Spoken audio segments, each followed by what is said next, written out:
नमस्कार दोस्तों, स्वागत है आपका आज के मुख्य समाचार में, जिसमें सबसे पहली और बड़ी खबर में आपको बताएंगे कि उत्तर प्रदेश में भाजपा को बड़ा नुकसान। योगी के लिए चुनावी सर्वे ने बजा दी है खतरे की घंटी। अखिलेश यादव बदल रहे हैं यूपी की हवा। इसी के साथ दूसरी बड़ी खबर में आपको बताएंगे कि पीएम मोदी की 12 करोड़ की मर्सिडीज बेंज पर संजय राउत का बयान। कहा कि अब प्रधान सेवक अपने आप को फकीर कहना छोड़ दें। तीसरी बड़ी खबर में आपको बताएंगे कि नए साल में कांग्रेस का पीएम मोदी पर तंज, लोगों पर ध्यान दीजिए ना कि प्रचार पर। चौथी बड़ी खबर में आपको बताएंगे कि मोदी के 3 यार, नए साल पर ओवैसी का नया वार, योगी राज का नया मतलब भी बताया। और इसी के साथ पांचवी बड़ी खबर में जिक्र होगा कि दिल्ली, महाराष्ट्र, बंगाल में बेकाबू कोरोना से देश का बुरा हाल। नए केस पहुंचे 27,000 के पार। दोस्तों, हर एक खबर की गहराई में आपको ले जाएंगे, लेकिन उससे पहले अगर आपको भी ऐसा लगता है कि यूपी में बज रही है भाजपा के लिए खतरे की घंटी, तो दोस्तों वीडियो लाइक करके समर्थन दर्ज कराइए और लाल बटन को दबा के चैनल को सब्सक्राइब कर लीजिए। घंटी बजाकर कमेंट में बताइए कि किसकी बन रही है उत्तर प्रदेश में सरकार। दोस्तों, रुक करते हैं फटाफट से आज की बड़ी खबर की तरफ। योगी के लिए चुनावी सर्वे ने बजा दी है खतरे की घंटी। जी हां दोस्तों, यूपी चुनाव की तारीखों का ऐलान अगले कुछ दिनों में हो सकता है। देश के सबसे बड़े राज्य उत्तर प्रदेश को लेकर एक बड़े चैनल द्वारा एक बड़ा सर्वे किया गया है, जिससे भाजपा के पैरों तले जमीन खिसक चुकी है। और दोस्तों, अगर आज हो जाए यूपी में चुनाव तो भाजपा को होगा भारी नुकसान।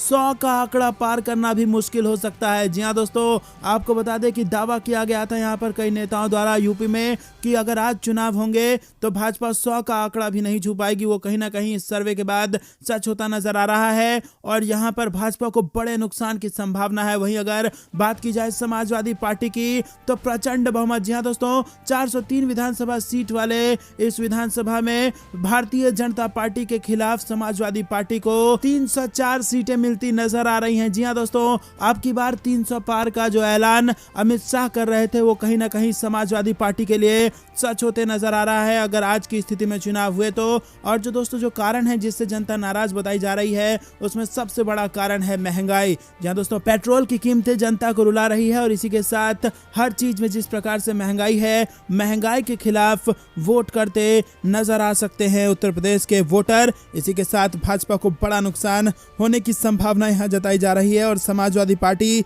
लगातार उसका ग्राफ यहां पर बढ़ता जा रहा है। रुक करते हैं अगली बड़ी खबर की तरफ। पीएम मोदी की 12 करोड़ की मर्सिडीज बेंच पर संजय राउत का तंज, प्रधान सेवक अपने आप को फकीर कहना छोड़ दें। जी हां दोस्तों, आपको बता दें कि संजय राउत ने शिवसेना के मुखपत्र सामना में लिखे अपने आर्टिकल रोक टोक में पीएम मोदी पर जमकर हमला बोला है। नए साल में लिखे इस पहले लेख में संजय राउत ने नरेंद्र मोदी और बीजेपी को महंगाई, बेरोजगारी, नाइट कर्फ्यू, आने वाले विधानसभा चुनावों जैसे मुद्दे पर घेरते हुए एक बार फिर केंद्र सरकार की नीतियों पर कई सवाल खड़े कर दिए। संजय राउत ने लिखा है कि साल 2021 बीत गया, लेकिन 2022 में कोई उम्मीद की किरण नजर आएगी क्या? महंगाई और बेरोजगारी का कोई समाधान नहीं है। प्रधानमंत्री मोदी के लिए अब 12 करोड़ रुपए की नई मर्सिडीज बेंज गाड़ी खरीदी गई है। इसमें सरकार सफर कर रही है। आगे शिवसेना सांसद लिखते हैं कि खुद को फकीर बताने वाले, प्रधान सेवक होने का दावा करने वाले पीएम मोदी ने विदेशी मॉडल की कार खरीदी है। पीएम की सुरक्षा, आराम अहम है, लेकिन इसके बाद में फकीर होने का दावा प्रधान सेवक ना करें। पीएम मोदी जिन्होंने make in India, startup India, स्वदेशी आदि उपक्रम शुरू किए, वही विदेश में निर्मित वाहनों का उपयोग करते हैं। पंडित नेहरू हमेशा हिंदुस्तानी मॉडल के एम्बेसडर कार का इस्तेमाल करते थे। दोस्तों, विदेशी कार में घूम रहे हैं प्रधानमंत्री मोदी और मर्सिडीज बेंज जो कि 12 करोड़ की बताई है संजय राउत ने, इस पर तंज भी किया है। वो करते हैं अगली बड़ी खबर की तरफ। नए साल में कांग्रेस का पीएम मोदी पर तंज, लोगों पर ध्यान दीजिए ना कि प्रचार पर। जी हां दोस्तों, कोरोना की तीसरी लहर फिर से दस्तक दे रही है। नया साल 2022 शुरू होते ही कांग्रेस ने मोदी सरकार पर हमला तेज कर दिया है। ट्विटर पर एक के बाद एक पीएम मोदी और मंत्रियों को निशाने पर लेते हुए ट्वीट किए जा रहे हैं। कांग्रेस ने एक ट्वीट में प्रधानमंत्री नरेंद्र मोदी के लिए नए साल का संकल्प पेश किया और तंज भरे लहजे में पार्टी के ट्विटर हैंडल से कहा गया कि वो महज कुछ लोगों के बजाय 130 करोड़ भारतीयों के कल्याण के लिए काम करें। कांग्रेस ने ट्वीट किया कि प्रधानमंत्री मोदी के लिए नव वर्ष के संकल्प लोगों पर ध्यान केंद्रित कीजिए, ना कि प्रचार पर। उम्मीद करते हैं कि प्रधानमंत्री को महसूस होगा कि 130 करोड़ भारतीय एक व्यक्ति से कहीं अधिक है। तो दोस्तों, आपको बता दें, दूसरी लहर में जो जनता को कोरोना से जो विपत्तियों का सामना करना पड़ा और अब जब तीसरी लहर सामने है, ऐसे में ये उम्मीद जताई जा रही है कि प्रधानमंत्री मोदी जनता पर ज्यादा ध्यान देंगे और उत्तर प्रदेश के चुनाव पर कम ध्यान देंगे, और इसीलिए एक के बाद एक ताबड़तोड़ ट्वीट करके कांग्रेस पार्टी पीएम मोदी को घेर रही है। तो करते हैं अगली बड़ी खबर की तरफ, जो कि फिर से उत्तर प्रदेश की सियासत से ही जुड़ी है। पीएम मोदी के 3 यार, नए साल पर ओवैसी का नया वार, योगी राज का नया मतलब भी असदुद्दीन ओवैसी ने बताया। जी हाँ दोस्तों, आपको बता दें, ऑल इंडिया मजलिस इत्तेहादुल मुस्लिमीन प्रमुख और हैदराबाद से सांसद असदुद्दीन ओवैसी ने नए साल के पहले दिन प्रधानमंत्री नरेंद्र मोदी पर जोरदार हमला बोला है। उत्तर प्रदेश के सहारनपुर में एक जनसभा को संबोधित करते हुए उन्होंने कहा कि पीएम मोदी के 3 यार हैं, ड्रामा, फसाद और अत्याचार। ओवैसी ने इसका एक वीडियो भी ट्वीट किया है, जिसमें उन्हें ऐसा कहते हुए साफ साफ सुना जा सकता है। वीडियो में ओवैसी आगे कह रहे हैं कि अब अमित शाह को जवाब बकाया नहीं रखते। उन्होंने कहा कि हम अमित शाह और योगी से कहना चाहते हैं कि यूपी में योगी राज है, जिसमें राज में उन्होंने बताया कि राज में आर का मतलब है रिश्वत, ए का मतलब है अपराध और आतंक, और जे का मतलब है जातिवाद। तो दोस्तों, योगी राज में आर का मतलब रिश्वत, ए का मतलब अपराध और जे का मतलब जातिवाद, ये नया तंज कसा है असदुद्दीन ओवैसी ने भारतीय जनता पार्टी पर। रुक करते हैं अगली बड़ी खबर की तरफ। दिल्ली, महाराष्ट्र, बंगाल में बेकाबू कोरोना से देश का बुरा हाल।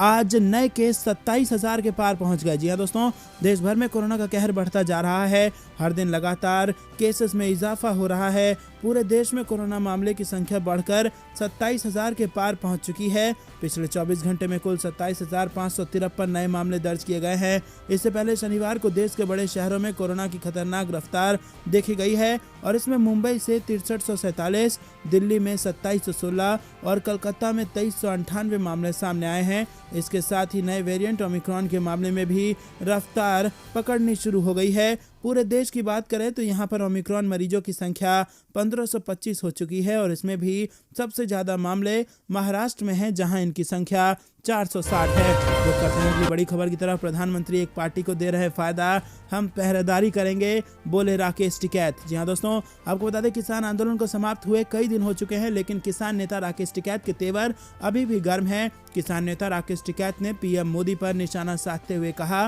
कि प्रधानमंत्री एक पार्टी को फायदा देने की कोशिश कर रहे हैं। साथ ही उन्होंने कहा कि हम इसकी पूरी तरीके से पहरेदारी करेंगे। किसान नेता राकेश टिकैत पिछले दिनों उत्तराखंड के दौरे पर थे, और अपने उत्तराखंड के दौरे पर किसान नेता राकेश टिकैत ने पत्रकारों से बातचीत करते हुए कहा कि भारत के प्रधानमंत्री एक पार्टी को फायदा देने की कोशिश कर रहे हैं। हम पहरे पर बैठे हैं। यदि प्रधानमंत्री एक पार्टी को फायदा देंगे तो हम उसका पुरजोर विरोध करेंगे। प्रधानमंत्री सबके हैं, पूरे देश के हैं, और इस पर पूरी निगाह रखी जानी चाहिए। तो अगली बड़ी खबर की तरफ। आम आदमी पार्टी कल के लखनऊ में महारैली। जी हाँ दोस्तों, आपको बता दें, उत्तर प्रदेश में 2022 में होने वाले विधानसभा चुनाव में आम आदमी पार्टी भी जोरदार तैयारी के साथ उतर रही है। आम आदमी पार्टी के संयोजक तथा दिल्ली के मुख्यमंत्री अरविंद केजरीवाल रविवार को लखनऊ में पार्टी की महारैली में हुंकार भरने आ रहे हैं। लखनऊ में आम आदमी पार्टी की महारैली स्मृति उपवन कानपुर रोड पर हो रही है, और इससे पहले रैली को रमाबाई अंबेडकर मैदान में 28 नवंबर को आयोजित करने का कार्यक्रम था। दिल्ली के मुख्यमंत्री अरविंद केजरीवाल लखनऊ में आम आदमी पार्टी की महारैली में हुंकार भरेंगे। केजरीवाल की पार्टी की उत्तर प्रदेशों में सभी 403 सीटों पर प्रत्याशी उतारने की योजना है। रुक करते हैं बड़ी खबर की तरफ। एसवाई कुरैशी का बयान, कोरोना महामारी के चलते रैलियों के आयोजन पर लगना चाहिए बैन। जी हाँ दोस्तों, देश में कोरोना वायरस और इसके नए स्वरूप ओमिक्रॉन के बढ़ते मामलों के बीच निर्वाचन आयोग ने उत्तर प्रदेश, उत्तराखंड और पंजाब सहित 5 राज्यों में विधानसभा चुनाव की तैयारियों को अंतिम रूप देना शुरू कर दिया है। सभी दल अभी से बड़ी बड़ी रैलियां आयोजित कर रहे हैं, और इन रैलियों में भारी भीड़ भी उमड़ रही है। ऐसे में आगामी चुनाव को लेकर कई तरह के सवाल भी उठ रहे हैं, और इन्हीं सब मुद्दों पर पूर्व मुख्य निर्वाचन आयुक्त एसवाई कुरैशी ने कहा है कि चुनाव की तारीख घोषित होने के साथ ही कोरोना महामारी के चलते रैलियों के आयोजन पर बैन लगा देना चाहिए। बड़ी खबर की तरफ। दिल्ली में 10 साल से पुराने वाहन अब सड़क पर नहीं दिखेंगे, सरकार ने रद्द कर दिए रजिस्ट्रेशन। जी हाँ दोस्तों, दिल्ली सरकार ने शनिवार को 10 साल पुराने 1 लाख से अधिक डीजल वाहनों का पंजीकरण रद्द कर दिया है, जिससे उनके मालिकों के पास या तो इसमें इलेक्ट्रिक किट फिट करवाने या अन्य राज्यों में बेचने का विकल्प है। अधिकारियों ने इसकी जानकारी दी है। दिल्ली परिवहन विभाग के एक वरिष्ठ अधिकारी ने बताया कि आने वाले दिनों में 15 साल से पुराने पेट्रोल वाहनों का भी पंजीकरण रद्द किया जाएगा। उन्होंने कहा कि ऐसे पुराने वाहनों की संख्या 43 लाख से ज्यादा होने का अनुमान है, जिसमें 32 लाख दोपहिया और 11 लाख कारें शामिल है। परिवहन विभाग ने चेतावनी दी है कि अगर 10 साल पुराना डीजल वाहन या 15 साल से पुराना पेट्रोल वाहन सड़क पर दौड़ता हुआ पाया गया तो उसे जब्त कर स्क्रैपिंग के लिए भेज दिया जाएगा। अधिकारी ने बताया कि 10 साल पुराने 1 लाख से ज्यादा डीजल वाहनों का दिल्ली सरकार ने पंजीकरण रद्द कर दिया है। उन्होंने बताया कि अब उनके पास 2 विकल्प हैं कि वो अपने वाहनों में इलेक्ट्रिक किट फिट करवाएं अथवा NOC लेने के बाद उसे दूसरे राज्यों में बेच दें। परिवहन विभाग के एक वरिष्ठ अधिकारी ने बताया कि 15 साल से अधिक पुराने वाहनों का पंजीकरण आने वाले दिनों में रद्द कर दिया जाएगा। उन्होंने कहा कि ऐसे पुराने पेट्रोल वाहनों की संख्या 43 लाख से ज्यादा होने का अनुमान है, जिसमें 32 लाख दोपहिया और 11 लाख कारें शामिल हैं। रुक करते हैं अगली बड़ी खबर की तरफ, जिसमें आपको बता दें कि मध्य प्रदेश में मुख्यमंत्री हाउस के घेराव की धमकी, भीम आर्मी चंद्रशेखर एयरपोर्ट से किए गए गिरफ्तार। मध्य प्रदेश के ओबीसी आरक्षण को लेकर सियासत में उबाल आ गया है। ओबीसी SC ST महासभा के CM हाउस के घेराव की धमकी के बाद पुलिस अलर्ट पर है और भोपाल एयरपोर्ट से भीम आर्मी चीफ चंद्रशेखर को हिरासत में ले लिया गया है। CM हाउस जाने वाले रास्ते को बैरिकेड्स लगाकर बंद कर दिया गया है। रुक करते हैं अगली बड़ी खबर की तरफ। कांग्रेस का तंज, मोदी है तो महंगाई है। 5 राज्यों के वोटरों से अपील, मूल्य वृद्धि पर लगाम लगाने के लिए भाजपा को हराएं। IIT के छापेमारी पर भड़के रामगोपाल यादव, कहा अखिलेश की सभाओं में भीड़ देखकर बौखला गई है भाजपा। मंत्री सुभाष गर्ग का बड़ा बयान, बोले बीजेपी का पश्चिम बंगाल जैसा होगा आगामी चुनावों में हाल। भाजपा में CM पद की दौड़ में 8 नेता। वहीं राकेश टिकैत का बड़ा बयान, फिर होगा आंदोलन, अब इस डिमांड को पूरा करवाने के लिए किसान हो जाएं तैयार। वहीं सिर्फ चुनाव जीतने के लिए झूठ मत बोलो, उद्धव ठाकरे ने साधा अमित शाह पर निशाना। वैष्णो देवी हादसे से बड़ी खबर, कोरोना में 25,000 लोगों को जाने की अनुमति तो कैसे पहुंच गए लाखों, जवाबदेह कौन। दिल्ली में पिछले 24 घंटे में कोरोना के 2716 नए मामले दर्ज, पॉजिटिविटी रेट बढ़कर 3.64%। बीजेपी की रैलियों को लेकर बोली मायावती, पानी की तरह बहाया जा रहा है जनता का पैसा। वहीं जम्मू कश्मीर में भूकंप के तेज झटके, अफगानिस्तान तजाकिस्तान बॉर्डर पर रहा एपिसेंटर।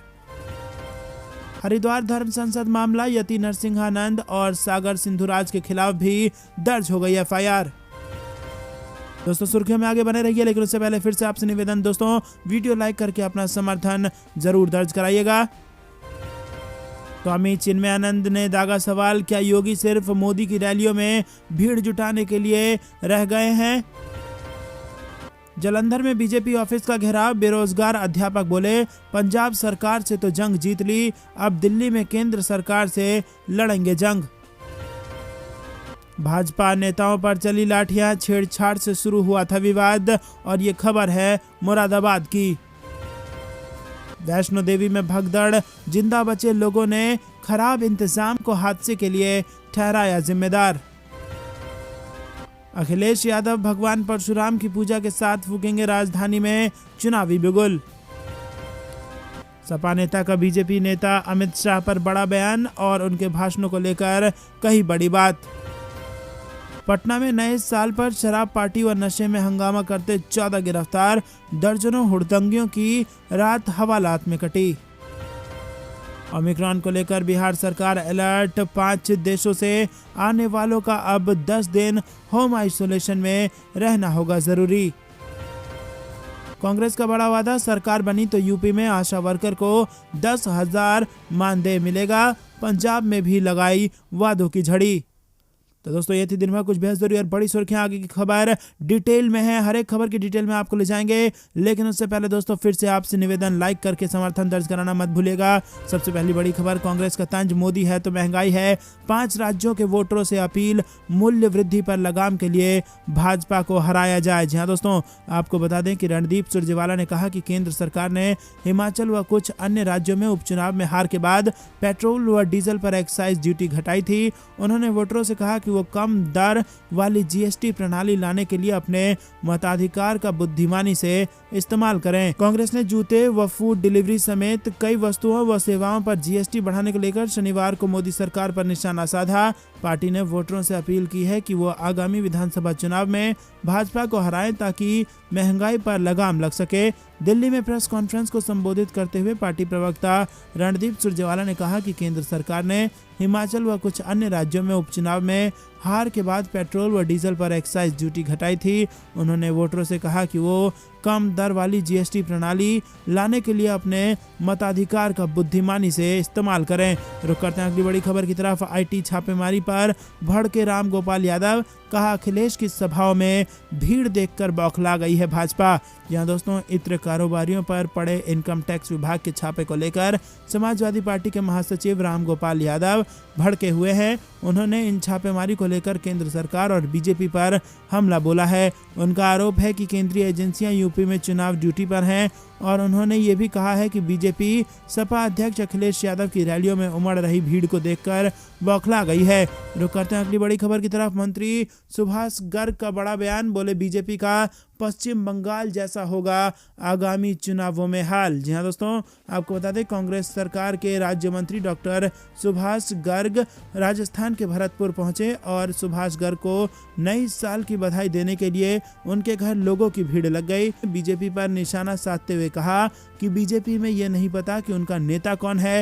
राजस्थान में भावी मुख्यमंत्री के नाम पर 8 लोग दौड़ रहे हैं। गर्ग ने साथ ही कहा कि उत्तर प्रदेश में इस बार बीजेपी की सरकार नहीं आएगी। जैसा कि फीडबैक मिला है, विपक्ष एकजुट होकर बीजेपी को चुनौती देगा और उत्तर प्रदेश में सरकार बदल जाएगी। बीजेपी के पास कोई मुद्दा नहीं है, वो सिर्फ झूठे बेबुनियाद आरोप लगाते हैं।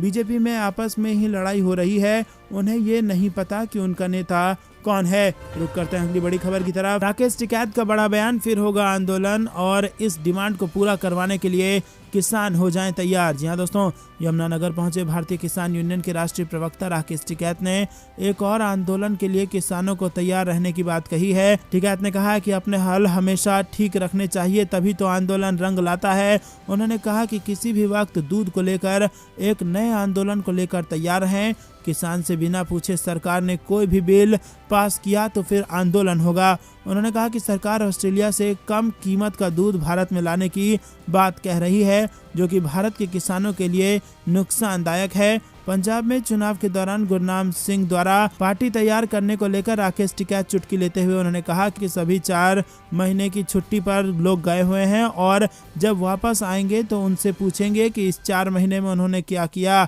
हालांकि उन्होंने साफ कह दिया है कि चुनाव में संयुक्त मोर्चा किसी का भी साथ नहीं देगा। रुक करते हैं अगली बड़ी खबर की तरफ। सिर्फ चुनाव जीतने के लिए झूठ मत बोलो, उद्धव ठाकरे ने साधा अमित शाह पर निशाना। जी हाँ दोस्तों, आपको बता दें कि महाराष्ट्र में कोरोना की स्थिति पर बात करते हुए उद्धव ठाकरे ने कहा कि आने वाले दिनों में जरूरत पड़ी तो मैं कोरोना की स्थिति पर बात करूंगा। चिंता ना करें, हम स्थिति को संभालने में सक्षम हैं, बस अपना समर्थन हमारे साथ रखें। उद्धव ठाकरे वीडियो कॉन्फ्रेंसिंग के जरिए कई अधिकारियों से बात कर रहे थे। देश के 5 राज्यों में चुनाव है, ऐसे में सभी राजनीति कमर कस ली है। जहां एक तरफ पक्ष विपक्ष का एक दूसरे पर शब्दों से निशाना साधा जा रहा है, तो वहीं दूसरी तरफ महाराष्ट्र में उद्धव ठाकरे ने अमित शाह को लेकर बयान दिया है। उद्धव ठाकरे ने केंद्रीय गृह मंत्री पर निशाना साधते हुए कहा कि वर्तमान में कई नेता ऐसे हैं जो चुनाव के दौरान आम आदमी से चांद सितारों का वादा करते हैं और फिर बाद में वादों को भूल जाते हैं। जब लोग पूछते हैं कि आपने चांद तारों का वादा किया था, तो ये नेता कहते हैं कि चुनाव के दौरान ऐसी बातें कही जाती है, लेकिन शिवसेना ऐसी नहीं है। ये कभी भी उन वादों का पेशकश नहीं करेगी जिन्हें पूरा नहीं किया जा सकता। रुक करते हैं अगली बड़ी खबर की तरफ, जो कि वैष्णो देवी हादसे से जुड़ी आ रही है। कोरोना में 25,000 लोगों को जाने की अनुमति थी तो कैसे पहुंच गए लाखों लोग, इसका जवाबदेह कौन होगा। जी हाँ दोस्तों, आपको बता दें कि माता वैष्णो देवी के दरबार में नए साल पर रात करीब 2:45 पर भारी भीड़ के बीच मची भगदड़ में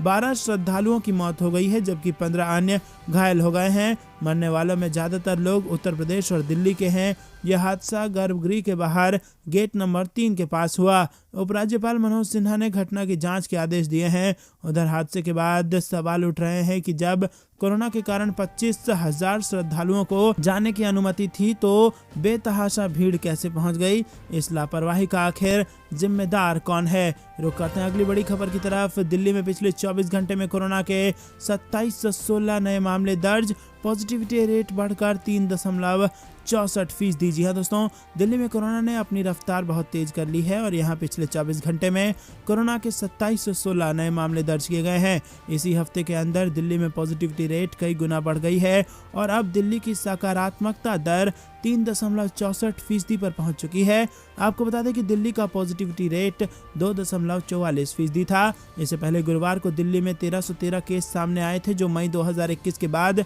एक दिन में सबसे ज्यादा केस थे। रुक करते हैं अगली बड़ी खबर की तरफ। बीजेपी की रैलियों को लेकर बोली मायावती, पानी की तरह बहाया जा रहा है जनता का पैसा। जी हाँ दोस्तों, बहुजन समाज पार्टी की अध्यक्ष मायावती ने केंद्र और उत्तर प्रदेश में भारतीय जनता पार्टी की सरकार पर चुनाव से ठीक पहले सरकारी खर्च से भारी भरकम रैलियां आयोजित कर जनता का पैसा बर्बाद करने का आरोप लगाया है। मायावती ने शनिवार को जारी बयान में देशवासियों को नए साल की बधाई देते हुए कहा कि केंद्र और राज्यों की सत्ता पर काबिज भाजपा और कांग्रेस की यह फितरत है कि चुनाव की घोषित होने से 2-2.5 महीने पहले ये दल ताबड़तोड़ हवाई घोषणाएं और शिलान्यास की आड़ में अपनी चुनावी जनसभाएं करते हैं। रुक करते हैं अगली बड़ी खबर की तरफ। जम्मू कश्मीर में भूकंप के तेज झटके, अफगानिस्तान तजाकिस्तान बॉर्डर पर रहा इसका एपिसेंटर। जम्मू कश्मीर में भूकंप के तेज झटके महसूस किए गए हैं और शाम को आए इस भूकंप की तीव्रता 5.1 मापी गई है। इस भूकंप का एपिसेंटर अफगानिस्तान तजाकिस्तान बॉर्डर रहा है और अभी तक कोई जान माल की हानि नहीं हुई है और किसी तरह के नुकसान की भी कोई खबर नहीं है। रुक करते हैं अगली बड़ी खबर की तरफ। तो दोस्तों, ये थी दिन भर कुछ बेहतरीन और बड़ी खबरें। तक बने रहने के लिए बहुत बहुत धन्यवाद। देख रहे थे आपका अपना चैनल। जय हिंद, जय भारत।